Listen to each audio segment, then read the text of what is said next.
In the name of the Father, and the Son, and the Holy Spirit, one God, Amen. The third, you will find that the month of Abib is speaking about the life of the apostles, or related to the life of the apostles. And here, today's reading is speaking about the role of the disciples in distributing the blessing, the role of the disciples in distributing the blessing. But sometimes we will be asking ourselves why there is no blessing. ليه ما فيش بركة? You will find some people, for example, just for the sake of the example, maybe you will have someone who is making $20,000 a month, and his annual income is above $240,000 a year. And when you ask the person, and maybe someone is doing $2,000 and someone is doing 20 grand, and you ask the people, how is your life and how are you doing in whatever you are doing? And sometimes you will find that the answer is, I don't have blessing, I don't know how much I'm doing. You look how much I'm making, but there is something wrong. Al-akhiz ogra ila kis manqub. Have you heard about this? You take the salary and you put it in a bag that has a hole in it. That doesn't retain the blessing. So there is this week the Lord is blessing the 5 loaves and the 2 fish and feeding to over than 5,000 people. This was only the men that they were fed, but the amount that was started with, or whatever was in the beginning, was very, very little amount. But here the concept of blessing. Also, the concept of blessing is opposite to the common sense. If it is common sense, then there is no blessing. If there is common sense, 1 + 1 = 2. 5 loaves plus 2 fish doesn't feed 5,000. It doesn't work like this. But with God, try to shut down a little bit your common sense. I will give you a proof of this. College applications is 100% pure proof that the hands of God is working in the life of the people. And I will tell you a story.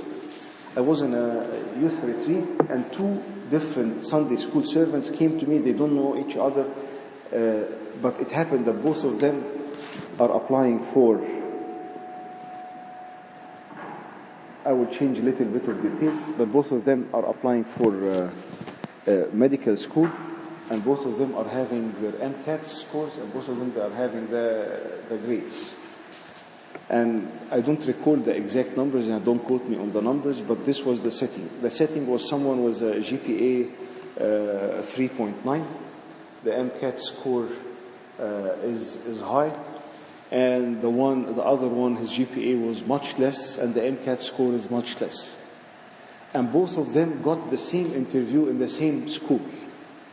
And both of them came to me in the retreat. They don't know each other, and they told me, Abuna, please pray for us. So the one who was getting the higher score, Abuna, pray for me, and the interview after a few days. I did well, but just pray for me. The second guy came and told me, Abuna, there is no way that I will make it. There is no way I will make it unless if God is putting His hand in this application. No way. By far I cannot compete with all the people who are better than me, higher GPA, better MCAT score. It's very competitive, as you know. But if God intervened, I will make it. If God did not put His hand in it, no way. And after a few weeks, the guy who told me, Abuna, حط اسمي على المذبح, pray for me, he didn't get in, refusal letter. And the one who was desperate and counting on God, it doesn't make sense. When you go through the paperwork, it doesn't make sense. This happens every time when you trust in God and not trust in your own mind. Trust in the Bible and don't trust in, but you know what, but if I cheated, I might get a better grade, so this will help me to do this or do that. Or I am entitled to get this because I have earned it and I have done this and this and that and that. No. With God, it doesn't work like this. The concept of blessing is, first of all, the concept of blessing is different than the common sense. It is a completely different setting. Concept of blessing needs faith. Common sense needs logic. That doesn't make sense, then it doesn't add up. My question to you is, why we are not having blessings in our life? Why we are not feeling the blessing of God in our life? From an income perspective, from a peace perspective, from a satisfaction perspective, because you can find people who have got everything, literally everything, but they feel there is something that they don't know what's going on, but they are not fulfilled, they are not satisfied. So what is the reason for losing the blessing? Have looked to the people who lost the blessing in the Old Testament. What was the reason for losing their blessing? Have any suggestions? People who lost their blessings in the Old Testament. They relied on their own selves. Do you have any examples? In the Old Testament, there was a huge blessing that was lost.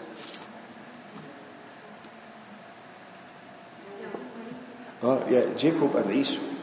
Esau had the blessing of the firstborn, and this means not only that he will be blessed, that the Lord will come from his descendant. It's much great. واحد يقول the Christ is coming from my lineage. That if you have a mayor or a dean in a school or someone, or your son make it to a very prestigious school, you say, this is my son, my daughter, my uncle, because we have pride in this. But Esau, because of he disguised the blessing. Do you think that God is going to give us something that we are not appreciating or are not valuing as a great gift? Usually He does, but sometimes it doesn't last for a long time. The problem of Esau was his lust. When I am living a lustful life, I will never have a blessing, because I will count things, I will value things or price tag things differently. He price tagged, he said, you know what, a lentil soup is much more, very important for me now. I'm hungry and I need to get fed. And this is really what I need. It is more important for me than the blessing of having, or being the first and having the Lord come from my family. For him, he disguised the blessing, so he lost the blessing. This is a true story, a very successful high schooler, and his dad was extremely rich, and he had a dream car in his mind, and he was waiting, and he made it to a very nice school, and when he made it to this school, he was waiting for his dad to bring him this very fancy car. And the dad is sitting in his office, the son is entering his office, and the dad is telling him, congratulations for all your great effort. I have planned a very nice gift to you, and here you go. And he gave him a bag, and the bag was very fancy Bible. And he looked to the Bible, and he looked to the bag, and he threw it on the couch. He left the house, and he never returned till he finished college. And the dad did not pursue the son. The dad had the receipt of the car of his son in the Bible, and he told him, just take the Bible and read it, and you will find the gift. And the gift was that he would take the receipt, get the car from the showroom. But he disguised the blessing. He said, you know, there is no blessing in the Bible. And after 4 years, and he had almost an animosity between him and his dad, but his dad was firm, and he said, you know what, you are losing the whole point. It is not in the car. The blessing is not in the car. And after he graduated, and he was forced by a chance to go to his room, and he found the Bible on his bed, and the gift that his dad gave him 4 years back. And he felt that he remembered the whole story, and he started looking through the Bible, and he found the receipt of the new car in the showroom, and he realized that he just was quick to anger, and he was very embarrassed from his dad. Many times the blessing is coming in something that you don't expect. You know why the story of this today's the gospel of St. John, of the gold of the gold gospel, القديس يوحنا صاحب الإنجيل الذهب. What was really big about it? He insisted on putting on the garment of that old man, or very poor man, and he said, I will stay with this garment, because he remembered, I'm just assuming that he remembered that this was the garment that if Christ appeared, he would be in this position. And he put on the garment because he believed and he trusted that by this he will be coming closer to God. So don't reject a blessing that is coming in a disguise, or a blessing that it doesn't make sense for you, but in many times it is a great blessing. Another reason for not having blessings, I will give you a couple of lists of why there is no blessing. A second reason for no blessing is complaining. Complaining. Think of it in this way. Forget about mom and dad and kids and family members. You have a business, you have two employers. The first employer is Mr. T, and the second employer is Mr. C.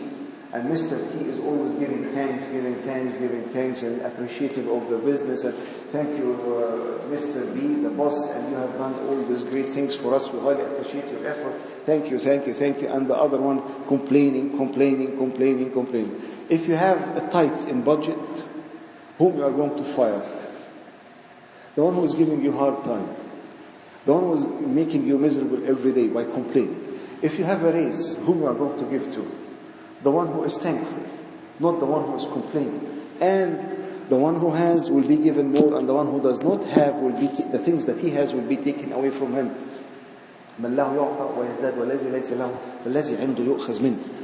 It can apply also on Thanksgiving. When I give thanks, the more I give, the more I have blessing, the more I give more, and the more I have blessing. But unfortunately, complaining is a problem that many, we are always complaining about every single thing, to the extent that we lose the enjoyment and the time. We poison the time that we are living in together or staying in as a family because of the complaints and the complaints. So number one, there might be a lot of blessing in something that doesn't make sense, that has a blessing. And usually service and reading the Bible and being in church is a great blessing that will bless us in our life. Number two, reason for complaining, reason for not having blessing in our life is complaining. So always give thanks. Number three is comparison with others. Complaining as comparisons, they are almost married to each other. Why I'm complaining? Because maybe your phone is better than mine. Maybe your hair is nicer than mine. Maybe your personality. And people are obsessed, even within the family, that he is better than his sister in this, and she is better than him in that. People are crazy with comparisons. And the grass is always greener on the other side. And it turns people to that we are comparing each other. I remember we were attending a sports activity with the kids. And one of the kids, not my kids, one of the kids who were practicing, he did the best he could, but he didn't win the first or the second place. And actually it was soccer game, and he missed almost. He was in front of the goalie and he missed the goal. He didn't shoot the right thing, and he missed scoring, and they lost because of him. Actually, this was in the middle of the game. So the mom went to the coach and asked the coach to pull the kid who missed scoring. And the kid came outside and she started rebuking him, comparing him to the other kids in a negative way. Why you didn't this and he did this and why you didn't score? And the boy was almost collapsing, embarrassed in front of the people, and she was very loud. And the whole point, when we start comparing, we lose the blessing that we have. There will be a better Abuna somewhere. There will be a better deacon somewhere. There will be a better church somewhere. There will be someone who is more rich than me. There will be someone who is more smart than me. There will be someone who is more funny than me. There will be someone who is more whatever than me. So what?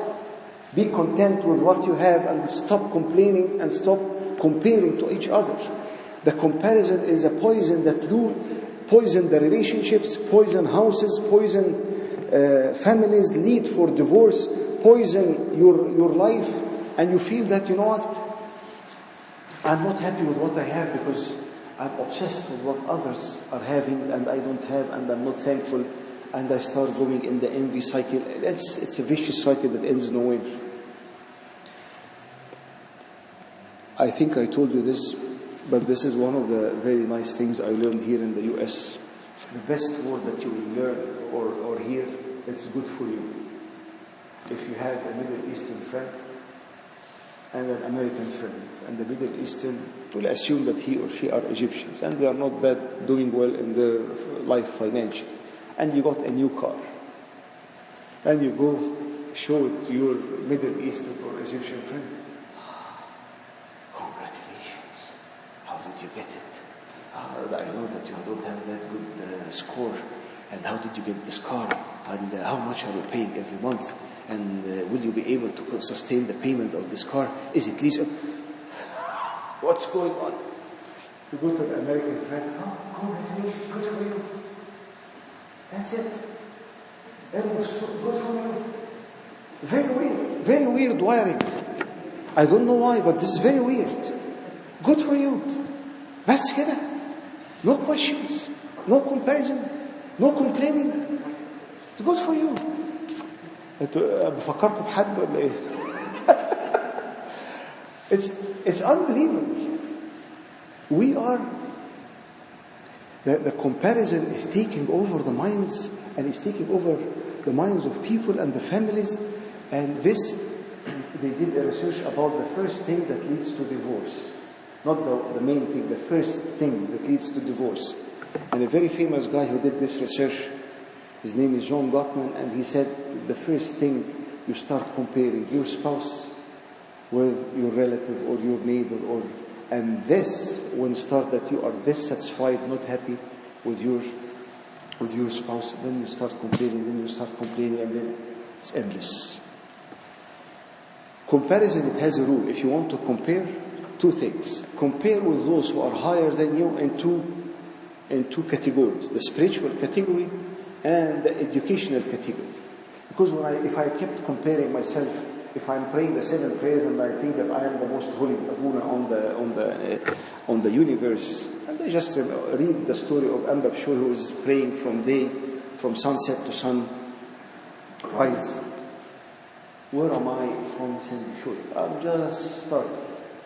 But if I compare myself with those who are atheists and those who are don't have God in their life, and those who are cheating on their wives, and those who are doing this and those who are doing this, I will feel that I am one of the newly saints that will be recognized by the church very soon, because I'm comparing with people who are completely astray. When compare with the higher than you spiritual, and the higher those who are higher or better than you also academically, because it helps to boost that maybe I need to study more, because you cannot take. If someone is getting a higher GPA or a better grade, or it gives me, I will not be happy that they will be less, but I will be trying to do my best to better myself. So in comparison, to compare with those who are higher than you in 2 categories. What are those categories? Those who are better than you spiritually and academically. Those who are, when you compare with those who are less than you financially and everything else.